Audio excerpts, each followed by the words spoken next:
Big பாஸ்ல நடத்தப்பட்ட அந்த டீவல் விசஸ் ஏஞ்சல் டாஸ்க் எப்படி போச்சுன்னு கொஞ்சம் ஷார்ட் அண்ட் ஸ்வீட்டாக சொல்லணும் அப்படின்னா, இந்த டாஸ்க் பார்த்தீங்கன்னா ஒரு 2 நாளுக்கு ட்ராவல் ஆச்சு. நாள் பீக்கு நம்ம தீபக் சார் வந்து அடிச்சு துவம்சம் பண்ணிட்டாப்ல. தீபக் அண்ணாலாம் தெறிக்க விட்டாப்ல. அப்படியே டீமனா நடிக்க சொன்னா டீமனா வாழ்ந்துட்டாரு. அதுக்கு முன்னாடி சினாரியோலேருந்தே ஒரு மாரி டட்டன் டட்டன் அப்படின்னு நம்ம இதில இருக்க மாரி தான் படத்தோட எஸ்.ஏ. சூர்யா மாரி தான் வந்து ஒரு லுக்கு அவர் பார்க்கறதெல்லாம் இருந்தது. அப்படியே டீவலா பண்ணதுக்கப்புறம் செம்மையா பண்ணாரு. எக்ஸாம்பிள் பார்த்தீங்கன்னா, அந்த டேக்கு பிரமோ பிச்சு உதறன்னு போயின்னு இருக்கு. பிரமோவே பார்த்தீங்கன்னா எபிசோட் மாரி இருந்தது. அடுத்த நாள் அப்படியே கொண்டு போறாய்ங்க. அப்படியே டம்மி ஆயிடுச்சு. இந்த டீவலா இருந்தவங்கள ஏஞ்சலா மாத்துனதுக்கப்புறம், சரி ஏஞ்சலா இருந்தவங்க அடி வாங்குனாங்கல்ல, சரி திருப்பி குடுப்பாங்க பயங்கரமா இருக்கும்னு பார்த்தா, அதுவும் எபிசோட்ல வந்து அந்த பீக்ல இருந்த அந்த ஒரு டீவல்ஸே வந்து நம்ம ரயான் போய் சொல்லியிருப்பாரு. "என்ன பண்றீங்க? ரொம்ப மொக்கையா இருக்குங்கன்னு" சொல்லி மொக்க வாங்கிட்டு வந்திருப்பாரு. நம்ம தீபக் "சரிப்பா சுத்தமா நல்லாவே இல்லை நீங்க சரிப்பா அப்புறம் மைக்க சரியா மாட்டி தெரியும் போ சரிப்பா அப்படின்னு இருப்பாரு. சரி அடுத்த நாள் வந்து சரி ரயான் வந்து தெறிக்க விட போறாரு. அவ்வளோதான் பங்கம் பண்ண போறேன் அப்படின்னு பார்த்தா, நம்ம ராணவ கிட்ட போயிட்டு ஜெஃப்ரியும் ரயானும் போயிட்டு தேவையில்லாம ஒரு மாரி அவங்களோட பர்சனல் வெஞ்சன்ஸை வந்து தீர்த்துக்கிட்டு இருக்காங்க. அவனை வந்து ஸ்டார்ட்டிங்கா வந்து ஒரு மாரி அவங்க தனியா பேசிட்டு இருப்பாங்க. அவங்க மூளையில முட்டாள் கிட்டாள்னு சொல்லிட்டு பேசிட்டு இருப்பாங்க. இந்த டாஸ்க்கை யூஸ் பண்ணியும் வந்து அவங்க வன்மத்தை கக்கிட்டு சும்மா அவர் வந்து பார்த்தாருன்னா புடிங்கு. இவரு ரியாக்ட் பண்றாரா, லைட்டா பார்க்குறாரா, முறைச்சாரு புடுங்கு. அங்க பாரு நான் சொன்னதை கேட்கல புடுங்கு அப்படின்ற மாரி ரொம்ப மொக்கையா இருந்தது.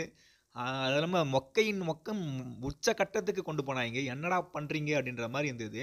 ஓரளவு ஆர்ஜே ஆனந்தி மட்டும் கொஞ்சம் ட்ரை பண்ணாங்க. கொஞ்சம் சுவாரஸ்யமா போயிருந்தது. ஆனா மத்த யாருமே பெருசா பண்ணல. விஷால்லாம் டம்மி ஆயிட்டாப்ல. அதுக்கப்புறம் ஒரு பக்கம் அப்படியே போயிட்டு இருக்கு. கடைசியில பார்த்தீங்கன்னா, நம்ம முத்துக்கிட்ட 2 பேட்ஜும், ஜாக்லின்ட்ட 3 பேட்ஜும் இருக்கு. ஜாக்லினுக்கு ஒரு மாரி உச்சக்கட்டம். Okay done. நம்ம தான் கொயக்கா டீம் தான் வரப்போகுது. செமையா பண்ணிடலாம் அப்படின்றப்ப வந்து நம்ம ரஞ்சித் சாரு, ஜெஃப்ரி, அப்புறம் ரயான் இவங்க 3 பேரும் டீவில்ஸ்ல இருக்காங்க.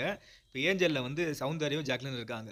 சௌந்தர்யாவை ஏமாத்தி 2 பேட்ஜ் எடுத்துட்டாங்க. ஒரு பேட்ஜை வந்து விஷால் ட்ரை பண்ணிட்டு இருக்காரு. இந்த பக்கம் ஜாக்லின்ட்ட வந்து கெஞ்சுறாங்க. நம்ம ஆமா லிட்டரலி ஒரு மாரி ரொம்ப கெஞ்சல. ஒரு மாரி ட்விஸ்ட் பண்ணுவாங்க பாத்தியா, அந்த மாரி தான் பேசிட்டு இருக்காரு ரஞ்சித் சார். இந்த மாரி பேசி இந்த மாரி விஷால்ட்ட தான் அதிகமா இருக்குமா, நம்மலாம் டீமா விளையாடிட்டு இருக்கோம். நம்ம ஜெஃப்ரி குடுத்துரு.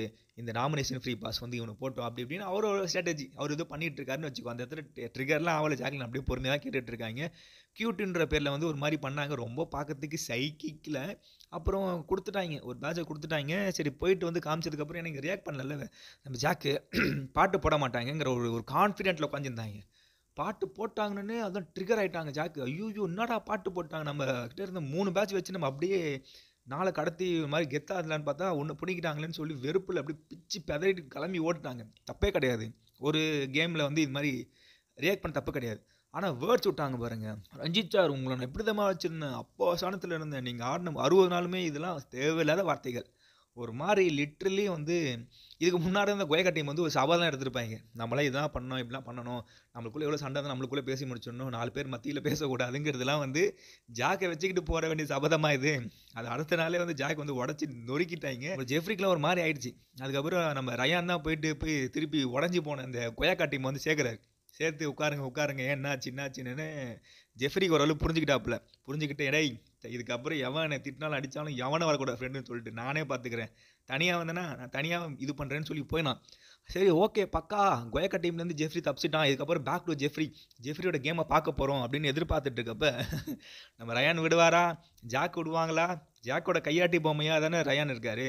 உடனே ஜாக் வந்து அவங்களோட அப்படியே சென்டிமெண்ட்டை போட்டு ரயான்ட்ட சொல்லி ஜெஃப்ரி அதை வச்சு அப்படியே ஒரு லாக் போட்டாங்க. அன்பின் லாக் கட்டிப்பிடி வைத்திய மாதிரி போட்டு, இதுமாதிரி ஜெஃப்ரி சாரி ஜெஃப்ரி இதுக்கப்புறம் இப்படி பண்ண மாட்டேன், இன்னும் இப்படி ஆச்சு அப்படி ஆச்சுன்னு சொல்லி போனேன்னே ஜெஃப்ரி என்ன பண்ணுறது, அவன் ஒரு மாதிரி லாக் ஆகிட்டான். ஆனால் ஜெஃப்ரிக்கு இதெல்லாம் பிடிக்கவே பிடிக்காது. பட் எப்படி லாக் ஆனானே தெரில. அவன் கேம் திருப்பியும் மறுபடியும் விக்ரம் மேலே ஏதுன வேதாளமாக திருப்பி ஜெஃப்ரியை வந்து ஜாக் பிடிச்சிக்கிட்டாங்க.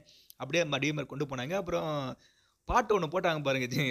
போன வாட்டி வந்து மொக்கையா விளையாண்ட டிவில் யாரும் ஒருத்தர் வந்து ஜெயிலில் போடணுன்றப்ப ஜாக் தான் ஜெயிலில் போயிருப்பாங்க. ஒயக்கா டீம் ஜாக் போயிருப்பாங்க. அதே மாதிரி இந்த வீக் பார்த்தீங்கன்னா பயங்கரமாக பர்ஃபார்ம் பண்ணவர் எதிர்பார்த்த ரயான் அவர் வந்து ஜெயிலுக்கு போயிருப்பார். ஜெயிலுக்குள்ளே போடுறப்ப இவங்களா சும்மா ஒரு பாட்டு பாடிருப்பாங்க. அந்த கர்ணர் பாட்டு செஞ்சோத்து கடன் தீர்க்க சேராத இடத்துல போய் சென்டியே அப்படின்ற மாதிரி ஒன்று டக்குன்னு பிக் பாஸ் பிடிச்சிட்டு செம்ம சுச்சுவேஷன் சாங் நல்லா இருக்கு, லூப் மோட போடுங்க அப்படின்னு சொல்லி போட்டு கலாச்சிட்டாரு. லிட்டரலி வந்து ரயான் கேம் சரியா விளையாடல தம்பி, நீ கூடாத இடத்துல கூடி உன்னோட வாழ்க்கை கெடுத்துட்டு இருக்கேங்கிறத இன்டெரக்டாக சொல்கிறாரு. ஆனால் அந்த மரமாண்டைக்கு புரியாது என்ன பண்ணுறது. எதுவும் இந்த கொயக்கா டீமுக்கு வெளியே ஒரு ஃபேன்ஸ் வர இருக்காங்களா, அவ்வளோதான் ஒன்றும் பண்ண முடியாது. இந்த மாதிரி தான் போயிட்டு இருக்கு. லிட்டரலி எனக்கு தெரிஞ்சு பெஸ்ட்டு யார் பண்ணாருன்னு பார்த்தீங்கன்னா தீபக் சார் நல்லா பண்ணார். அதுக்கப்புறம் 2வது டிவிலாமானப்போ வந்து நம்ம ஆர்ஜே ஆனந்தி நல்லா பண்ணாங்க. அவ்வளோதான். மஞ்சரி நல்லா பண்ணாங்க. பட் ஆனா அது ஒரு ஒரு மாரி எக்ஸ்ட்ரீம் மொளகா அடிக்கிறதுலாம் வந்து எனக்கு ஒரு மாரி இருந்தது. ஆனா வேர்ட்ஸ்ல வந்து குத்துற மாரி பேசினது வந்து தீபக் சூப்பரா பண்ணாப்புல தீபக் அண்ணன். அந்த மாரி பெஸ்ட்டா எடுக்கிறப்ப வந்து மஞ்சரிக்கு வந்து இந்த நாமினேஷன் ஃப்ரீ பாஸ் வந்து போயிடுது. அது ஒரு சம்பவமா போயிருக்கிறது காட்டல லைவ்ல பார்த்தேன். அதுல வந்து நாமினேஷன் ஃபீஸ் வந்து மஞ்சரிக்கு போனோனே ஜாக்லாம் பொறுக்க முடியாம போயிட்டுருக்காங்க. அது நாளைக்கு எபிசோட்ல வரும். சாரி இன்னைக்கு எபிசோட். ஆமா ஆக்சுவலா இன்னைக்கு எபிசோட்ல வரும். பார்த்துட்டு நம்ம நாளைக்கு வீடியோல பேசுவோம்.